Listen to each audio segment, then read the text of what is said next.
દિવસ અમારે આંદોલનનો છે. ખેલ સહાયક આંદોલનના આજ 31મો દિવસ છે. અહીંયા થોડી પણ વાર બેસવાનું નથી અને તરત જ તે ઉપરથી ઓર્ડર છે કે તમારે સીધું ડિટેન થઈ જવાનું. અને આજે બીજી એક નવી વાત છે કે 3 દિવસથી જે કરારવાળી ભરતી છે એની અંદર શાળા પસંદગીનો ઓપ્શન આપવામાં આવ્યો છે અને એનો આજ છેલ્લો દિવસ છે. તો એ શાળા પસંદગી છે એ કોઈ પણ, હું આ મીડિયા માધ્યમ કહું છું કે કોઈએ શાળા પસંદગી કરવાની નથી.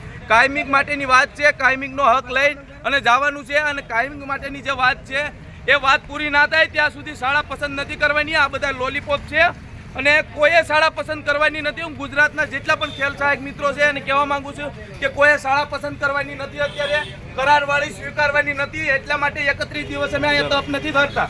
એટલે કોઈ પણ શાળા પસંદ કરશે નહીં. આપણો ન્યાય ના મળે ત્યાં સુધી આપણે અહીંયા જ રહેવાનું છે. ગાંધીનગરમાં આજ 31મો દિવસ છે. એનો મતલબ એ નથી કે તમારે શાળા પસંદ કરવાની છે. કોઈ પણ વ્યક્તિ શાળા પસંદ કરશે નહીં. આપણો કાયમિકનો હક નહીં મળે ત્યાં સુધી અમે આ ગાંધીનગર નથી છોડવાના. એટલે કોઈ પણ શાળા પસંદ કરશે નહીં. આજ છેલ્લો દિવસ છે. પણ એ ખાલી એક પ્રકારનો લોલીપોપ છે કે એ જોવા માંગે છે કેટલાને કરાર સ્વીકારશે. એટલે મહેરબાની કરીને કોઈ શાળા પસંદ કરતા નહીં અને શાળા સિલેક્ટ અત્યારે નથી કરવાની. આજ છેલ્લો દિવસ ભલે રહ્યો. આપણો કાયમિકનો હક લઈને જ આપણે જવાનું છે.